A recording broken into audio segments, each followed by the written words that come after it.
Hi everybody, Matt here. I'm going to show you how to make a dairy-free chocolate pie today. I'm going to move you in closer so you can see. So we have 2 boxes of Jell-O chocolate pudding. You can use whatever type you like. These are the 3.9 ounce ones. These are just the ones I've used before, so that's the reason I use these again. So get a big mixing bowl, and we'll put both of these in here.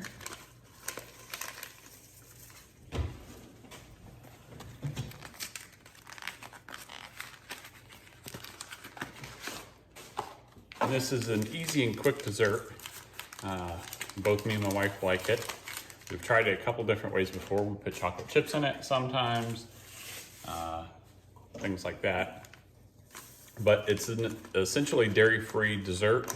Only way it's not is if you use regular milk instead, or if you add like milk chocolate chips. That's the only portion that wouldn't be dairy-free. So you can add that in or don't add that in, whatever you choose. If you're using regular milk, you want to follow the directions that are on the box. They say for the 3.9 ounce one, I believe it's 2 cups of cold milk. I found out though, if you use almond milk or cashew milk, you have to use about half of that. Because it won't set up, it stays really runny. Whereas if you use half the amount of liquid, it sets up pretty well. So we'll show you here real quick, and get this mixed. And we'll see how much it takes. We'll do 1 cup, mix it up.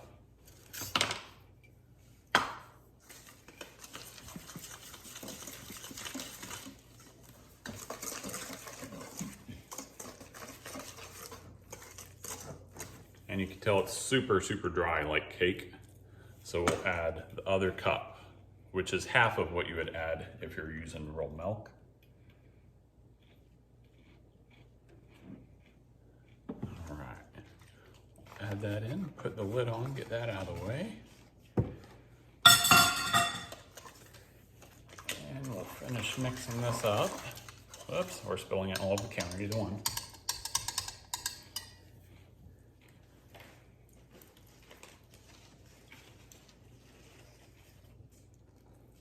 Get all this cake type batter out of here. I'm going to be able to mix it a lot easier.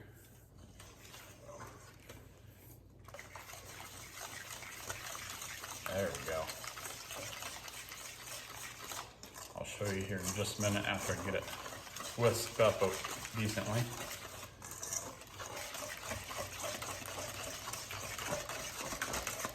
And you can definitely use an automatic whisker. Is that what it's called? I'm not sure. Is that a real word? You can use an automatic whisker, a hand one, or you can use one on the machine, whatever you prefer, or you can just do it by hand. Since we're only making one and it's not too hard, let's do it by hand.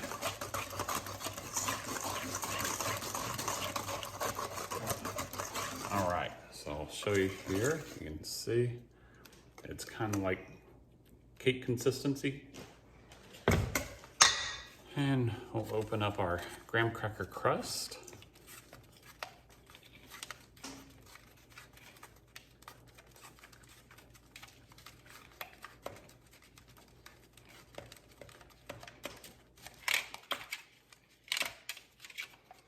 There we go. Scrape that extra batter in there and whisk it up again.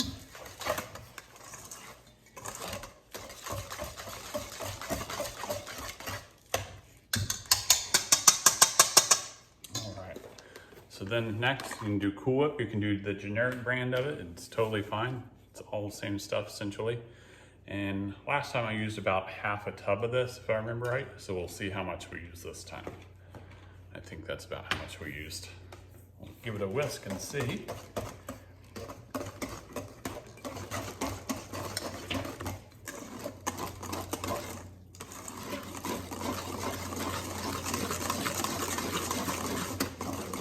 And you can use the dairy-free Cool Whip, you can use the regular, or not dairy-free. You can use the sugar-free Cool Whip, or you can use the non-sugar-free Cool Whip. whichever one you prefer. And some of the Cool Whips are dairy free. You just have to check the label and make sure if you're wanting to use dairy free ones. All right, that's looking pretty good. I'm gonna add just a little bit more in. You can add it to the consistency that you like.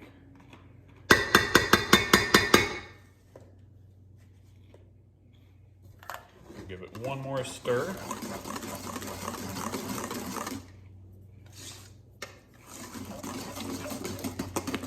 All right.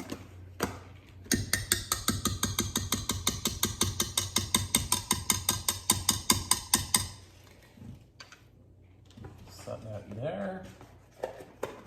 And we'll get it in our pie crust.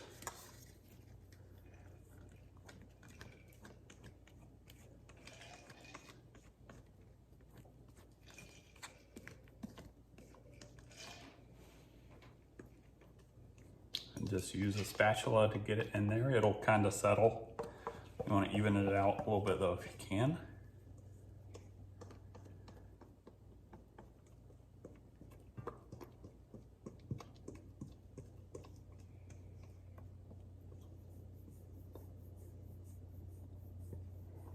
Okay. So we'll even this out just a little bit.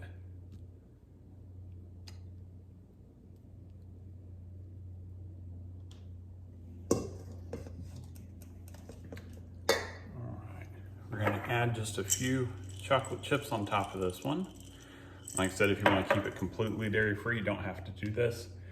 You can add dark chocolate chips. You can add, whatever kind you want. Or you can add something else to it if you like something other than chocolate chips on it. You could probably add fruit or nuts of some type if you really like. But this is just the way that we've done it. All right, guys. And that is it.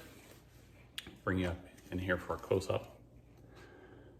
So that's it. It's ready to eat now, but usually we put it in the fridge, let it set for maybe an hour or two, and then cut it up and serve it.